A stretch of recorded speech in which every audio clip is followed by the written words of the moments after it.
Good morning and welcome back to my channel. Today I'm going to show you how to steam block your crochet project.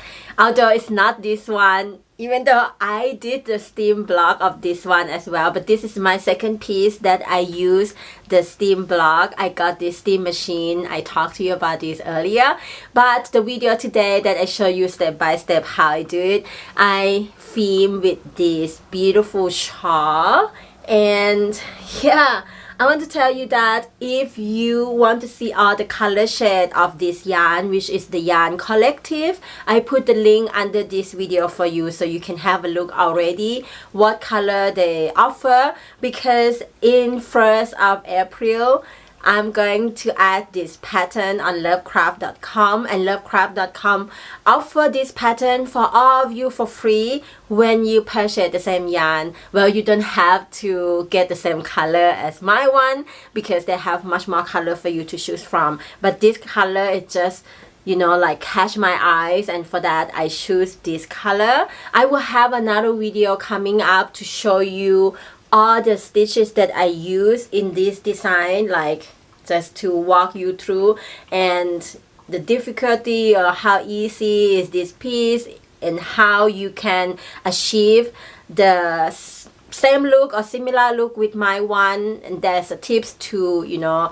the counting and all that jazz that you need to keep your eyes on. So this pattern will give you, it's come for free when you purchase the yarn from them, but we're also going to do a giveaway to give you a yarn and the pattern, so stay tuned. Today just learn first how to steam block your work, and this technique you can use in all of your project, but you just have to make sure that the yarn that you use is a natural based material. What does that mean? Meaning that either your yarn is a plant based, which is cotton, hemp, bamboo, all the things that come from nature, or the animal based. Animal based is like wool, alpaca, silk, anything that based from the animal material. But I want to also let you know one thing, that every time when you purchase the yarn from any company or anywhere, just please make sure that the yarn you purchase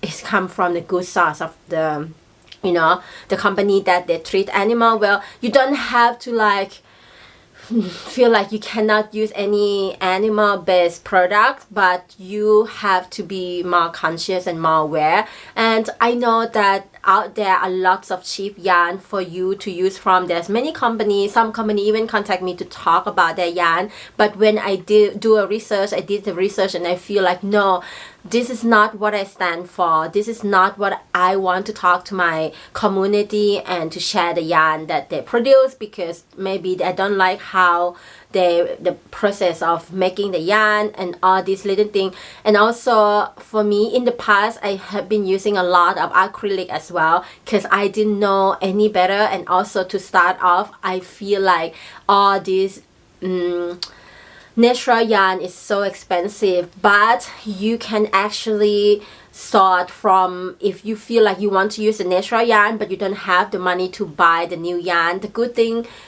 thing that you can do, I mean, you can actually get the second-hand sweater, like, you know, the sweater that made from natural material, and you can unravel it to make a new piece again. I will do one of those thing one day because I think it is so nice to reuse what we already have. At the moment I don't have any, unless, yeah, I do have actually my own project, and sometimes I did that, like I feel like I don't like it anymore, so I unravel it and use for something else, like other projects. So you don't have to always buy the new yarn all the time, but if you want to buy a new yarn, I want to remind you that please be a little more mindful. Don't buy so much of the plastic, or if you buy a plastic yarn, just make sure it's also recycled. I think Katia come up with something that recycling plastic into a yarn, and I'm sure that soon we're gonna have more company that coming out and doing this as well, because as a fiber artist or the one who work with yarn all the time, I am somehow I feel responsible for this way of, you know, like living or lifestyle or style of life that I am embarked on this journey, and it is my full-time job. And every time when I use the yarn or, you know, open the new skein or package or thing like that, I feel every time that I want to make sure that the new opening of the new package, I'm not hurting Mother Earth so much, because I feel I take so much from her already. We all do. And we actually, I mean, not just me, not just only in the yarn community, everything in our life, I think is so important to take a moment to, you know, be aware and be conscious of what we take from nature.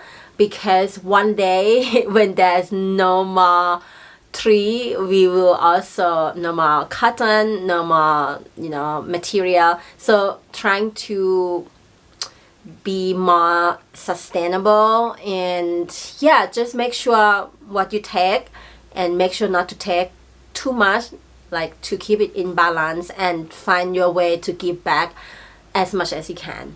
Alright, so now let's jump into how to steam block your crochet work. I show you my way, and I am no expert on this. It's just the video is my first time that I steam block my work, and this is my second time, and I love the results so much. I will talk about this top soon again on Sunday, because Sunday I want to talk more about behind the scene, also what is going on behind my Luna Corazon, and what the reflection of the week, and how I actually create this one, and how was the journey. So I will show you or share with you or talk to you again on Sunday. I hope you will enjoy this video. Let me know in the comment below if you also like to block your work and how it turns out. I would love to hear from you.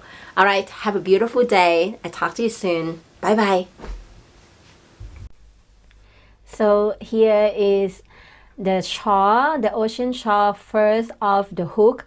I already mentioned now that this piece is have a lot of curve and turn because of these different patterns, different pattern design, different stitches together. And for that, I name it ocean because it reminds me pretty much of the waves and the, you know, the shore and all the organic shape of the nature of ocean. And also, first I have a lot of doubt, of course, but now I love it so much. Even in the tip top there, I make it that way because I really love this stitch, this bubble stitch. It looks super cool. I love it. And in the end, I just love this shawl so much. And after the blocking process, also make this piece so soft. Now we're gonna go ahead, wave in all the excess yarn, and you will see that it helps when blocking your work. So let's go ahead cutting all this excess yarn off. And actually, you not just cut off the excess yarn, you have to weave in all the ends and make sure it's secure tight inside your work, and then you have to cut the excess yarn, but trying to sew in as much as possible because this way make your work also tight and neat. Okay, here is the blocking mats that I have been talking about all this time. Why I love it so much? First, because it comes with this super natural looking bag, and it is natural because it's made out of cotton. They have another option that you can choose from. It's cheaper, but I like this bag because at the front you can see there's a little zip, and inside there's a box of pins. I believe there's 150 pins inside. This brand is Knit Q or something. I put the link for you, Knit IQ, I think. Yeah, I just see in the box right now. I put the link for you to purchase if you want to get the same one. I will provide for those who based in Germany and for those who based in the US. So when you open this bag, which is a 100% sure it's a cotton bag, it has it comes with 9 boxes of this mat, like 9 mats. So I don't know, you call it block or mats. So it's like 9 pieces, let's say. And you can see it's quite thick, very, very thick. So for that, it's so perfect for blocking your work. Also, the pin that comes with it is quite long. So it's make sure that it is really pin your work down to the mats properly. So yeah, 9 pieces with the way that you can put it together to suit your work, like a jigsaw style. And I love it so much. I have been already use it every time I finish the work. I just got it not long ago. But again, you don't have to get these mats if you feel like it's too expensive.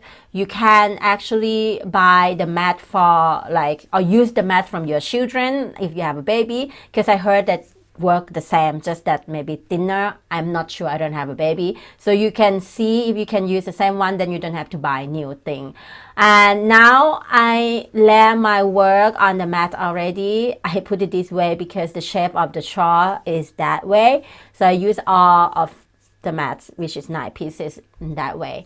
So you can see that the work is when it's fresh off the hook, it's like so because of the stitch I already mentioned before. And now where the magic going to happen, you have all the possibility to pin your work into the way you want it to be. So it's a time to manipulate your work in the way you want it to look. I love to work with natural material, because natural material you can block easily. I don't know about it's synthetic or 100% acrylic. I never do that before, but from the research that I did on Google, it said it won't work with acrylic or any plastic synthetic, which makes sense to me. You can't block the plastic. How could you do that? So if you use your if your project at least should have 60 or 70% natural base. Natural base can be cotton, wool, anything that natural that's come from nature.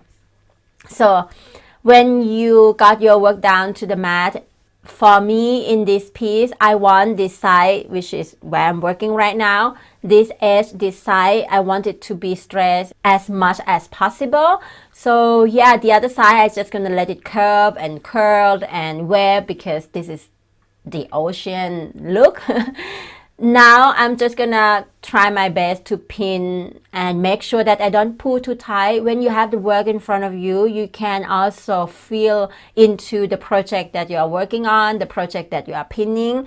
Some part of this shawl has lots of stitches, so it's like a lot of like a lot of stitches and a lot of I lost the word. I can pull without losing the shape, or I can pull more than the other side. So I have to look and feel with my work. Like some part I cannot really pull so much, otherwise I just gonna manipulate too much of the stitch and make the shawl kind of, I don't know, I don't like just like stiff looking, so I want to make sure that it's natural as much as possible. So go ahead, pin your work the way you want it to be, and when you're done, we're gonna start the steam block process. Here we go. This is my work after I pin it the way I want it to be, and now we're going to start with the steam machine. Okay, now we are ready. My steam machine is ready, but you're gonna see I'm looking very funny with it because this is the very first time and I have no idea how to use this steam machine. I'm so afraid to put the machine so close to my work because I was like, is it going to burn my work? But actually it's not. You can actually put the steam very close to your work and it won't do anything, like it won't burn your work. So just don't put your hands in front of the steam directly because it's quite hot that way. But with your work, you can just put the steam very close to the surface of your work like that and just move around the steam and allow the steam itself, the heat, the warmth that touch the surface of your work or the whole piece of your work, and go into the part like the trim, the edge that is a little bit curl and you want to straighten that part. The steaming is not only make your work soft and keep the shape you want it to be, but it also allow the yarn to breathe again. After all this time that the yarn has been crocheted and many stitches inside, it's kind of like becomes stiff, and when we steam our work, we allow this you know, all the stitches to open itself. Is like, can you imagine like the flower bloom again after all this winter coldness? So it's the same, like it's become much more softer and able to breathe again. You will feel right after you steam your work that your work is much more, I mean, much nicer and feel much better on the skin as well. But you have to wait after you steam your work. You cannot just take out of the block. You just have to, you cannot take out the mats, I mean. You have to wait until it's dry. And yeah, I did 2 times like this piece, especially this piece only because it's a lot of curving going on. This time that you are seeing, I'm steaming inside, like the inside of the shawl, and after that when it's dry I turn it over like not yet dry, like almost dry, I turn it over and I steam also the outside as well. You can just do one side, you don't have to do like me. I'm just like trying to make sure that all of the part of my shawl get all the steam in it. But my top, like I will show you later also, the top that I'm wearing, I am just steam one part only. So yeah, the top that you're seeing in the beginning of the video, that is what I'm steaming last night, and I just do it one time and it's fine. It doesn't need 2 times.